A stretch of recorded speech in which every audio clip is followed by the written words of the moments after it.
Halo, ko je? Kristina. Ćao, Kristina. Kristina se rodi.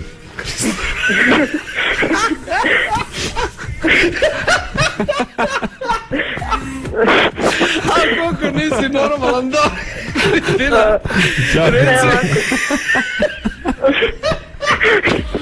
Ovako, ja sam dečka iznenadila negativno, zato što mi je za dan zaljubljenih i za novu godinu, kad nam je godišnjica, poklonio jednom lančić i jednom narukvicu. Sram ga I bilo, ja sam lančić izgubila posle 2 dana, a narukvicu posle par meseci.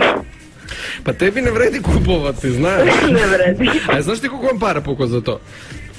Pa ne znam, meni nije bitno da bude nešto skupo, tako da. Da je zlato. Pa mogu je neku bidžu. Šta ima? U ono Indian shopu, znaš. Uostalom nije važno da bude nešto skupo, nego kreativno, kao što svi kažu većinom. A dobro, a šta si ti za njega uradila, recimo, kreativno? Pošto forsiraš kreativnost. Pa, ništa nešto posebno. Uvijek se nešto ispalim. Dobro. A šta, na primjer, kako se ispališ? Pa, na primjer, pošto sam se, i sad sam s njim i jedno vreme mi smo se dopisivali neko vreme pošto iz drugog grada i kad je došao da se upoznamo, mi smo stali, pogledali se i ja sam mu prišla i poljubila ga u obraz, nesvesno.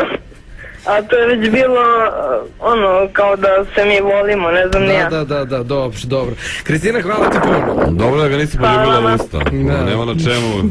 Da mi se saplela i... Da, zavesti kumaj. 0-11.